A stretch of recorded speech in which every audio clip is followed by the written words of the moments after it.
ટૂંક સમય પહેલા જ એસએમસીના ગટર ખુલ્લી હોવાના કારણે એક માસૂમનો ભોગ લેવાયો હતો.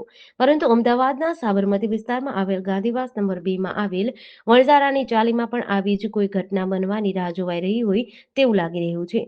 અહીં આવેલ રહીશો દ્વારા વારંવાર રજૂઆત કરવા છતાંય કોઈ પણ સ્થાનિક કોર્પોરેટર કે એએમસીના અધિકારીઓનું પેટનું પાણી નથી હલી રહ્યું. અહીં મોતની રાહ જોવાતી હોય તેમ ગટરનું ઢાંકણું ખુલ્લું હોવાનું નજરે જોવા મળી રહ્યું છે.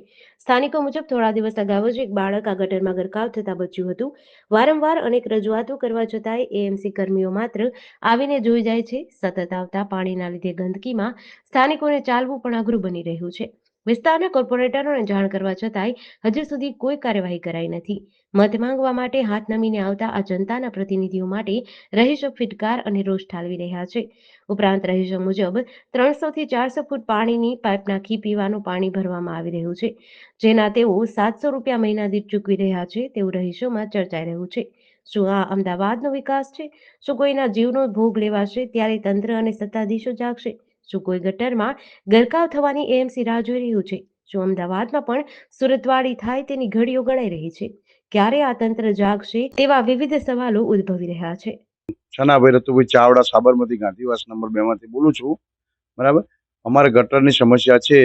અઠવાડિયાથી પાણી ઉભરાય છે અને ઘરમાં પાણી બેસે છે. બરાબર, અને રસ્તા બ્લોક થઈ ગયા છે અવર જવર. મારા છોકરા હમણાં 2 દિવસ પહેલા જ નાનો છોકરો ગટરમાં પડતા પડતા રહી ગયું, અને મારો મોટો છોકરો અપંગ છે, મંદબુદ્ધિથી અપંગ છે, અઠવાડિયાથી ઘરમાં પુરાયેલો રહે છે.